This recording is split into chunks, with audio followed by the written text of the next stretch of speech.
মন মর চন চল রে ভাই,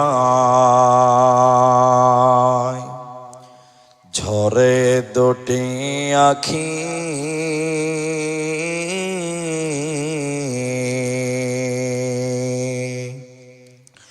এ বোঝাইলে বোঝিস না মন তুই কোন জঙ্গলের পাখি রে। আজ মন মর চন চল রে, আজ মন মর চন চল রে ভাই, ঝরে দুটি আখি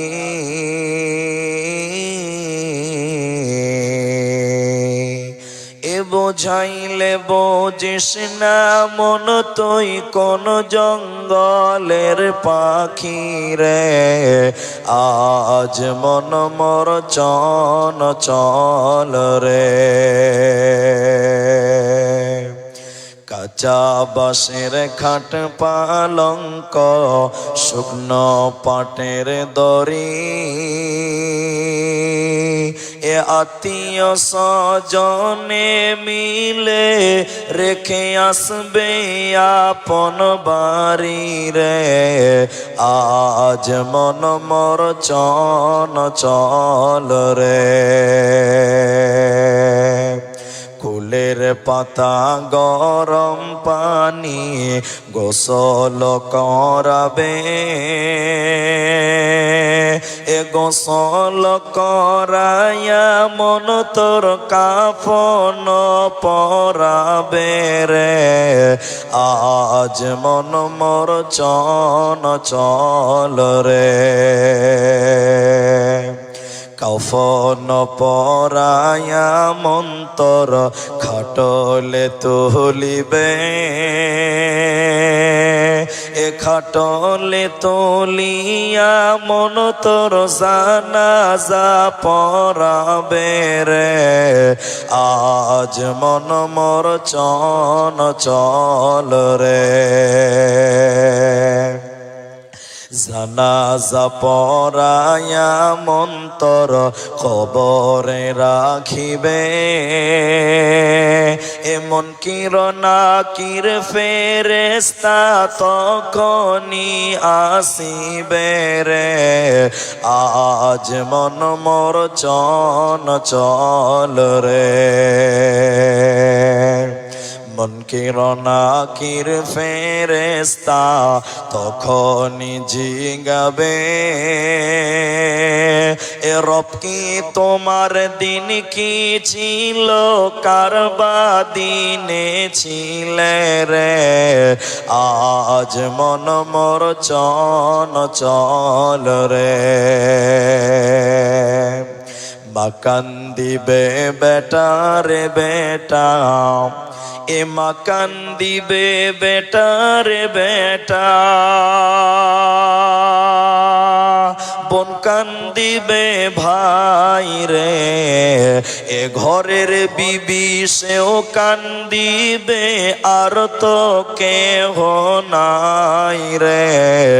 আজ মন মর চন চল রে, আজ মন মর চন চল রে ভাই, ঝরে দুটি আখি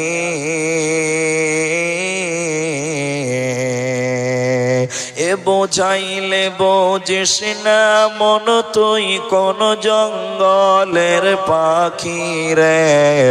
আজ মন মর চন চল রে।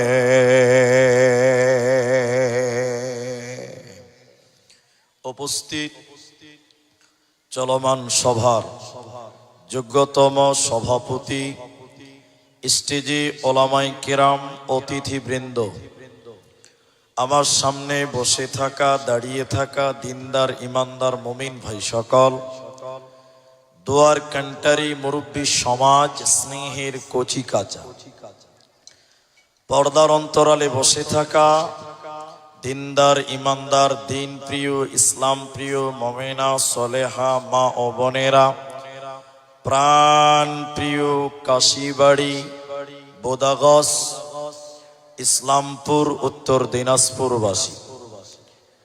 প্রশংসা সেই মহান মনিবের দরবারে, যিনি আমাদেরকে গভীর রাত পর্যন্ত এক মাদ্রাসা কেন্দ্রিক আয়োজিত মাহফিলে বসিয়ে কোরআন এবং হাদিসের কথা বলার, আপনাদের শ্রবণ করার যিনি তৌফিক ইনায়াত করেছেন, সেই মহান মনিবের দরবারে শুকরিয়া জ্ঞাপন করি।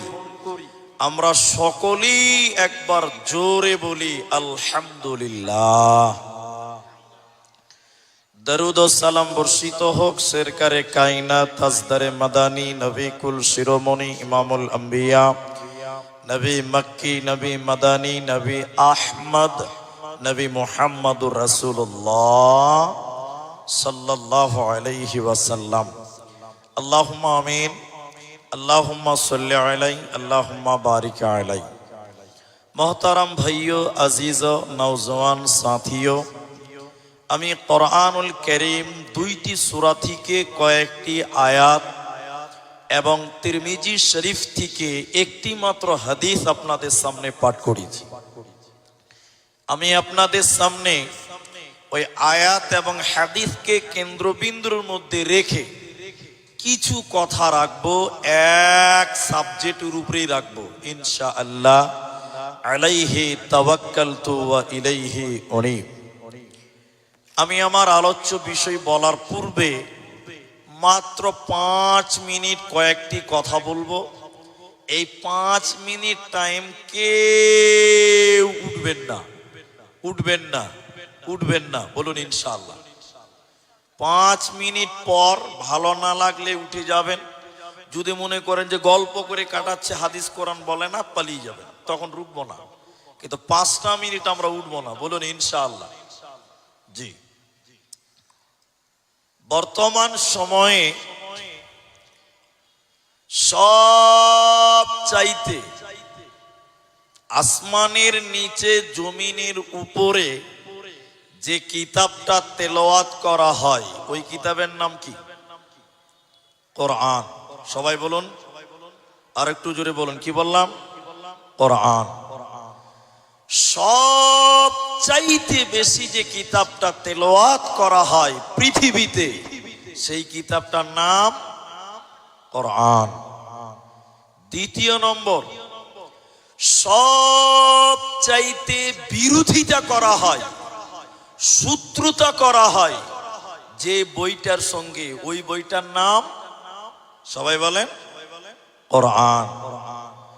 কোরআনের বিরুদ্ধে এত বই লেখা হয়েছে, এত লেখালেখি করা হয় পৃথিবীতে, অন্য কোন কিতাবের ব্যাপারে তত বিরোধিতা করা হয় না। ঠিক কি না? জোরে বলেন। সবচেয়ে বেশি।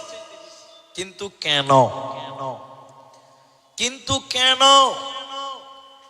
আপনাকে এটা সহজ কথায় আপনাকে বুঝাচ্ছি, একটু ধৈর্য ধরেন।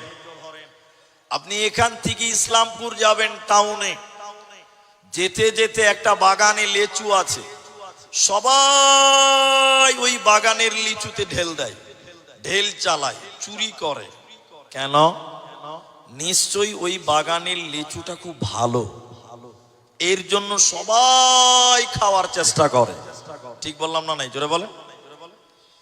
তো কোরআনের বিরুদ্ধে এত লেখা হচ্ছে কেন? এত বলা হচ্ছে কেন?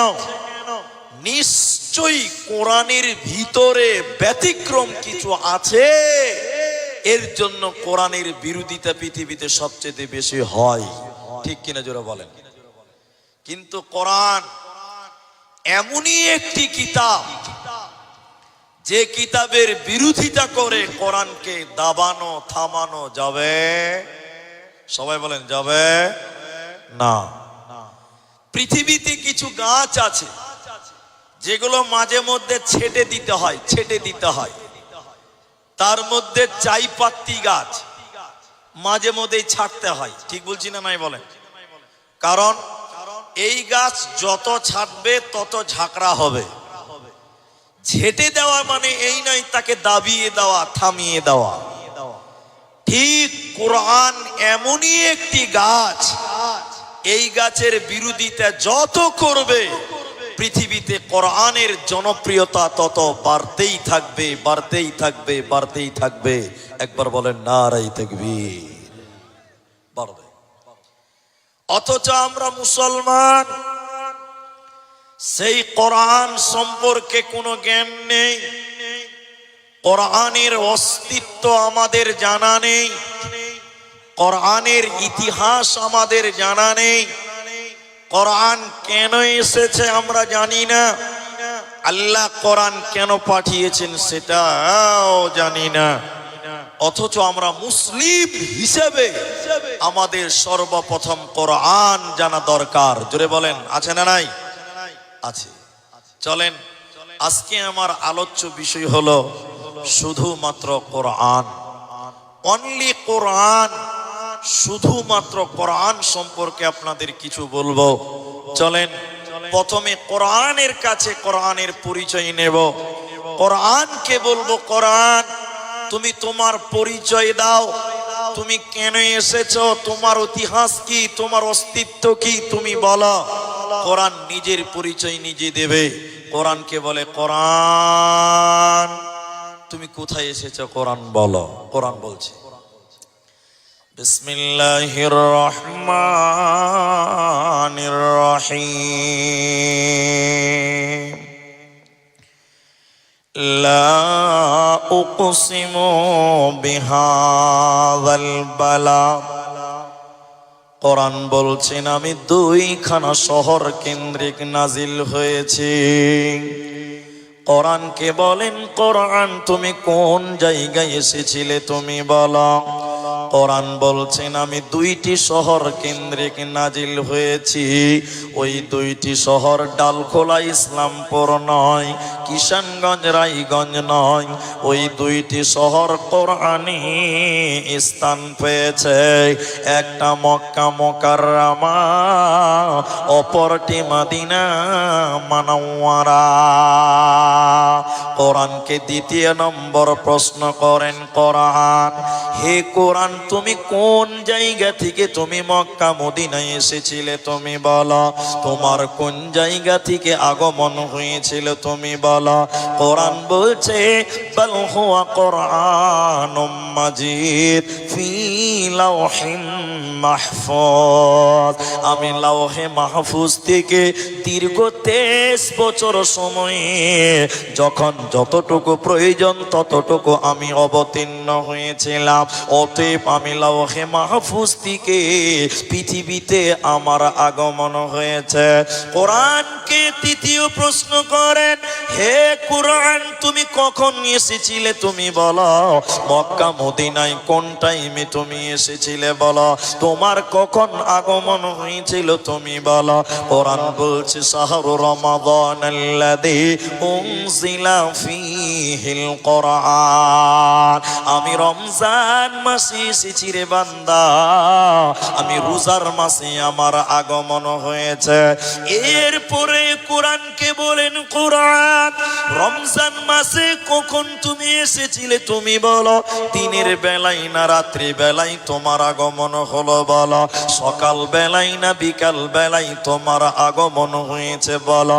কোরআন বলছে, ইন্না আনজালনাহু ফী লাইলাতিল কদর।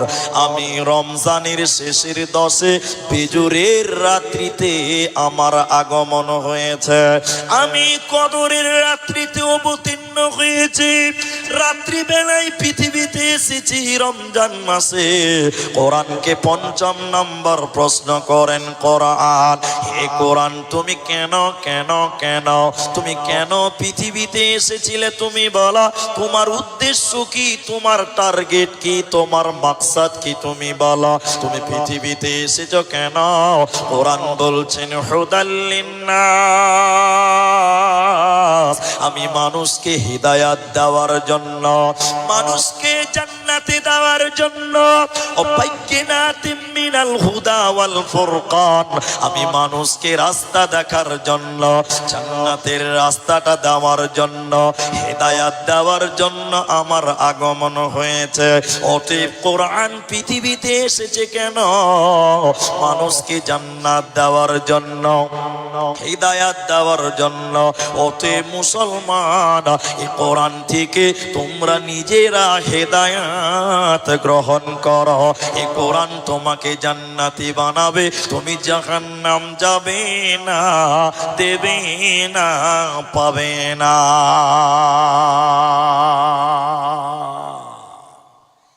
এখন আপনাদের কি জিজ্ঞাসা করছি, একটু উত্তর দেন।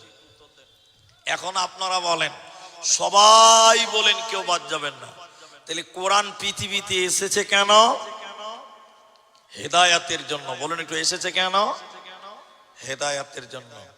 কিন্তু বলেন, এই কোরআন দিয়ে অনেক মানুষ হেদায়াত গ্রহণ করে না, বরং এই কোরআন দিয়ে তাবিজের ব্যবসা করে। ঠিক বলছে না নাই? বলেন। অনেক মুসলমান এই কোরআন শিফা, নিজের জন্য আরোগ্য ঠিক আছে, কিন্তু কোরআন হেদায়াতের জন্য এসেছে। অনেক মানুষ এই কোরআন থেকে হেদায়াত গ্রহণ করে না, বরং এই কোরআন দিয়ে তাবিজ লেখে, তাবিজ ব্যবহার করে। অনেকে নিজে ব্যবহার করে, অনেকে আবার ব্যবসা করে। একটু হ্যাঁ কিনা জুড়ে বলেন। কিন্তু বলেন, কোরআন দিয়ে যদি তাবিজ লেখেন, ওই তাবিজটা আপনি ব্যবহার করছেন। আচ্ছা বলেন, আপনারা এখানে যতটি মানুষ আছেন, কোরআন দিয়ে যদি কেউ তাবিজ লেখে, তাহলে কোরআনকে অপমান করা হচ্ছে কি হচ্ছে না? সবাই বলেন, হচ্ছে। কেন? এখন আপনাকে বলি, আপনি লেট্রিনে যান, পায়খানা করতে যান, যান কি যান না? এরা হ্যাঁ না বলে না? যখন আপনি পায়খানা করতে যান, তখন কি করেন? এই তাবিজটা এলে তো আমি খানিক পেশাব করে আসি। কেউ বলে না? তাবিজটা নিয়ে যাই। সবাই বলেন, নিয়ে যাই। তাহলে তাবিজের ভিতরে ভরা আছে কোরআন। কোরআন নিয়ে পেশাব করতে গেলে কোরআনের সম্মান বাড়ে না অপমান হয়? সবাই বলেন, অপমান হয়। তাহলে কোরআন এসেছে হিদায়াতের জন্য। এই কোরআন থেকে তুমি হিদায়াত নাও, এই কোরআন তোমার ঈমান বাড়িয়ে দেবে। আল্লাহ তাবারাক ওয়া তাআলা কোরআনের অন্য জায়গাতে বলছেন, শুনে নাও, ওয়া ইযা তুলিয়াত আলাইহিম আয়াতুহু যাদাতুহুম ঈমানা। কোরআন এমনই একটি কিতাব, যে কিতাব তেলাওয়াত করলে মানুষের ঈমান বাড়ে, মুমিনের ঈমান বাড়ে, আল্লাহওয়ালাদের ঈমান বাড়ে, কিন্তু বেঈমানের ঈমান বাড়বে না। অতএব কোরআন তেলাওয়াত করো, কোরআন তোমার ঈমান বৃদ্ধি করবে। এই জন্য আল্লাহ কোরআনে বলেছেন, এই কোরআন মুমিনদের জন্য হিদায়াত। কিন্তু সবার ঈমান বাড়বে না। যেমন আজ থেকে 4 বছর আগে একজন মুসলমান, সে ইসলাম ধর্ম ত্যাগ করেছিল। তার নামটা আপনারা জানেন, আমি জানার জন্য শুধু প্রকাশ করছি, তার নিয়ে আমার মাথা ব্যথা নাই। সে হলো ডক্টর ওয়াসিম রিজভী। নাম শুনেছেন আপনারা? ওয়াসিম রিজভীর নাম শুনেছেন? যেদিন ইসলাম থেকে বেরিয়ে যায়, ইসলাম ধর্ম ত্যাগ করে, সেদিন কোরআন হাতে নিয়ে বলেছিল, এই কোরআন থেকে 26টা আয়াতকে কেটে বাদ দিয়ে দিতে হবে। সবাই জুড়ে বলুন নাউজুবিল্লাহ। আচ্ছা বলেন, যে ব্যক্তি কোরআনের 26টা আয়াতকে টার্গেট করতে পেরেছে, সেই লোক কোরআন পড়েছে কি পড়ে নাই? সবাই বলেন, পড়েছে। তা আল্লাহ বলছে কোরআন পড়লে ঈমান বাড়ে। তাহলে ওয়াসিম রিজভীর ঈমান বাড়লো না, উল্টা ঈমান কমে গেল। ওয়াসিম রিজভীর ঈমান বাড়লো না, উল্টা ঈমান কমে গেল। কেন? এর সহজ অর্থ হলো, সবার ঈমান বাড়বে না। সবার ঈমান বাড়বে না। উদাহরণ দিলে বুঝতে পারবেন। এই যে রাস্তাতে টোটো গাড়ি চলছে, টোটো টোটো টোটো বলেন তো আপনারা, টোটো বুঝেন তো? আমাদের দেশে বলে পিলপিলি, আমাদের দেশে বলে পিলপিলি, অনেক দেশে বলে টুকটুকি। টোটো, এই টোটো গাড়ি চলে ব্যাটারিতে, ব্যাটারিতে চলে তো। আপনাদের এই বাজারে একটা দোকানদার, ওর কাজ হলো ব্যাটারি চার্জ করা। ও 10টা ব্যাটারির তার লাগিয়ে দিয়েছে, কারেন্ট ঢুকছে, চার্জ হচ্ছে। একটা খ্যাপা এসে বলছে, ও দোকানদার, পাগল এসে বলছে, এই বড় বড় প্লাস্টিকে কি হচ্ছে গো? ব্যাটারিকে প্লাস্টিক বলছে, কত খ্যাপা খালি দেখলাম।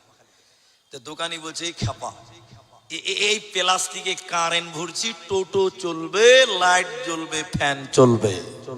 খ্যাপা তখন মনে মনে ভাবছে যে প্লাস্টিকেও কারেন্ট ঢোকা যায়? তো দোকানি বলছে যায়। তো খ্যাপা তাড়াতাড়ি বাড়ি গিয়েছে, ওর বাড়িতে বড় বড় প্লাস্টিকের বয়ম ছিল আর বালতি ছিল 5টা। তাড়াতাড়ি 5টা প্লাস্টিকের বালতি নিয়ে দোকানদারের কাছে এসে বলছে, দোকানদার ভাই, আমার প্লাস্টিকের বালতিতে খানিক কারেন্ট ঢুকিয়ে দাও, বাড়িতে লাইট জ্বালাও। আচ্ছা বলেন তো, ওর প্লাস্টিকে কারেন্ট ঢুকবে? এতগুলো লোক বলেন কারেন্ট ঢুকবে? দোকানি বলছে, তোর প্লাস্টিকে কারেন্ট ঢুকবে না। বলছে, মারবো চর, এখনই বললি প্লাস্টিকে কারেন্ট ঢুকছে আর আমার বেলায় ঢুকবে না মানে? দোকানিও কি বুঝাতে পারে না। অনেকক্ষণ পর লোকটা বলছে, রে পাগল, তোর প্লাস্টিকে কারেন্ট ঢুকবে না, দোকানির ব্যাটারিতে কারেন্ট ঢুকবে, চার্জ হবে কেন? এই দুটির মধ্যে বিরাট তফাৎ আছে। ব্যাটারির ভিতরে এসিড আছে, তামা আছে, ইঞ্জিন আছে, পানি আছে, এর কারণে তার চার্জ হবে, কারেন্ট হবে, লাইট জ্বলবে, টোটো চলবে। আর তোর প্লাস্টিকের বালতির ভিতরে কিছুই নাই, হাওয়া আছে। শুনে নাও, সবার ঈমান বাড়বে না কোরআন শুনলে। কার ঈমান বাড়ে? যার ভিতরে ঈমান আছে, আল্লাহর উপরে বিশ্বাস আছে, কোরআনটা আল্লাহর কালাম, এই ভরসা আছে। এই লোক যখন কোরআন তেলাওয়াত করবে, নেকের উদ্দেশ্যে যখন কোরআন পড়বে, এই লোকের তখন ঈমান বাড়বে। আর যে মানুষটা সন্দেহ করে কোরআন তেলাওয়াত করবে, ওই লোকের ঈমান বাড়বে না।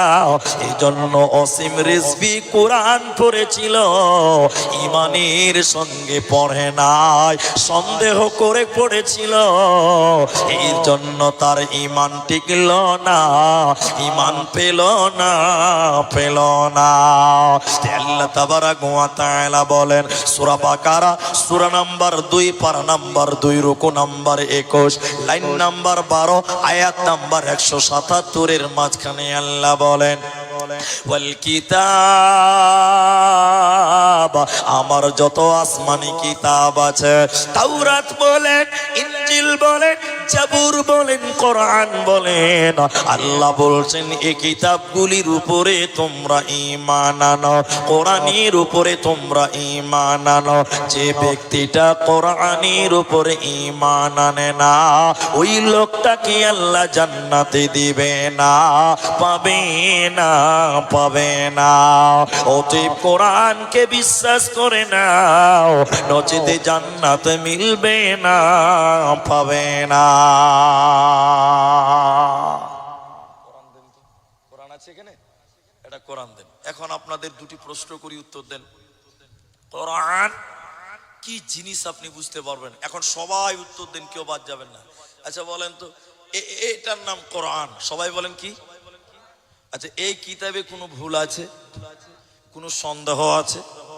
পেছনের লোকটি কথা বলছে না, তার মানে ভুল থাকতেও পারে নাকি? সবাই বলেন, কোনো ভুল আছে না। আল্লাহ বলছেন এই কিতাবের প্রতি তোমরা ঈমান আনো। কেন? মক্কার কাফেরেরা, মক্কার মুশরিকেরা, মক্কার পাপিষ্ঠ মানুষেরা, তারা এই কোরআনের উপরে ঈমান আনেনি। তারা এই কোরআনকে তারা মানত না। তারা বলেছিল এই কিতাবটা হলো কবিতার বই। কিসের বই বলেছিল? আর মোহাম্মদ সাল্লাল্লাহু আলাইহি সাল্লামকে বলেছিল কবি। কবি, আপনারা বাঙালি মানুষ, আপনারা কবি নজরুলের নাম শুনেছেন, কবি রবীন্দ্রনাথের নাম শুনেছেন, কবি ধীরেন্দ্রনাথের নাম শুনেছেন। এরা হলো কবি। আর কবিতা কাকে বলা হয়? আতা গাছে তোতা পাখি, ডালিম গাছে মৌ। মাশাআল্লাহ, অনেকেই জানেন, আমার চেয়ে ভালো জানেন। এটাকে কবিতা বলা হয়। তো মক্কার মুশরিকেরা এই কোরআনটাকে বলেছিল কবিতার বই, এবং নবীজিকে কবি বলেছিলেন। কেন? এটাতে কি কবিতা আছে? কবিতা ওকেই বলা হয় যার উপরের লাইনের সঙ্গে নিচের লাইনের মিল থাকে। কিন্তু বলেন কোরআনের এরকম মিল আছে না নাই? সবাই বলেন আছে। আমি একটা সূরা বলছি, বেশি বলছি না, একটা শুধু দেখেন, আপনারা বলবেন আমার সঙ্গে, ইন্না আ'তাইনাকাল কাউসার। শেষের অক্ষরটা কি আছে? র। র শেষের অক্ষরটা কি আছে? র। আলিফ বাতে র আছে না নাই? কাউসার। দ্বিতীয় আয়াত পড়েন, ফাসাল্লি লিরাব্বিকা ওয়ানহার। শেষের অক্ষরটা কি আছে? সবাই বলেন র। 3 নম্বর আয়াত পড়েন, ইন্না শানিয়াকা হুয়াল আবতার। শেষের অক্ষরটা কি আছে? র। সুবহানাল্লাহ বলবেন না? কোরআন কি কবিতা? ওয়াশ-শামসি ওয়া দুহাহা ওয়াল কমারি ইযা তালাহা ওয়ান নাহারি ইযা জাল্লাহা ওয়াল লাইলি ইযা ইয়াগশাহা ওয়াস সামাই ওয়া মা বানাহা ওয়াল আরদি ওয়া মা তাহাহা ওয়া নাফসিন ওয়া মা সাওয়াহা ফাআলহামাহা। সব শেষে হা হা হা হা। এত সুন্দর মিল, এত কবিতার মতন মিল। তাই মক্কার কাফেররা বলেছিল এই কোরআনটা আল্লাহর কালাম নয়, এটা নবীজি বানিয়েছে, এটা কবিতার বই। তাই নবীজিকে তারা কবি বলে অপমানিত করেছিল। কবি বলে তারা বলে বেড়াতো নবীজি কবি হয়ে গেছে, নচেতে এত সুন্দর কবিতা বানাতে পারত না। আল্লাহ ওদেরকে চ্যালেঞ্জ দিয়ে বললেন, আল্লাহ বেঈমানদের চ্যালেঞ্জ দিয়ে বললেন, শুনে নাও হে বেঈমানের দল, হে মুশরিকের দল, ওরে মুজরিমের দলেরা, তোমরা যদি বলো এই কোরআনটা আল্লাহর কালাম নয়, এটা নবীজি বানিয়েছে, যদি তোমরা দাবি করো, আমি আল্লাহ তোমাদেরকে চ্যালেঞ্জ দিয়ে বলছি, তোমরা বলো নবীজি একজন মানুষ, তোমরাও মানুষ, নবীজি একজন মানুষ, তোমরাও মানুষ। পার্থক্য নবীজির কাছে ওহী নাজিল হয়, তোমাদের কাছে ওহী নাজিল হয় না। যদি তোমরা বলো এই কোরআনটা নবীজি বানিয়েছে, তাহলে আমি আল্লাহ বলছি রে বান্দা, এরে মুশরিকের দলেরা, তাহলে তোরা কেন এই কোরআনের মতন একটা কিতাব বানাতে পারিস না? আল্লাহ চ্যালেঞ্জ দিয়ে বললেন, শোনো, ওয়া ইন কুনতুম ফি রাইবিম মিম্মা নাযালনা আলা আবদিনা ফাতু বিসূরাতিম মিন মিথলিহি ওয়াদউ শুহাদা।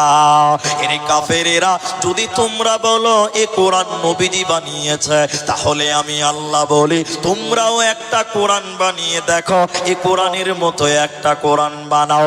30 পারা বানাতে হবে না, 114টা সূরা বানাতে হবে না, এক পারা বানাতে হবে না, একটা সূরা তোমরা বানিয়ে দেখাও, একটা আয়াত তোমরা বানিয়ে দেখাও। ইন কুনতুম সাদিকিন, যদি তোমরা প্রকৃত সত্য হয়ে থাকো। পৃথিবীর কেউ কোরআন বানাতে পারেনি, ভবিষ্যতেও কেউ পারবে না। আল্লাহ তাবারাক ওয়া তাআলা বলেন, এই কোরআন তোমরা তেলাওয়াত করো, ইহকালে তোমাদের ঈমান বাড়বে, মরার পর জান্নাতে দেবে। এই কোরআন তোমাদের বানিয়ে দিবে কামিয়াব কামিয়াব, এই কোরআন তোমাদের জান্নাতি বানিয়ে দিবে রে। তোমাদের কোনো চিন্তা রবে না, রবে না, রবে না।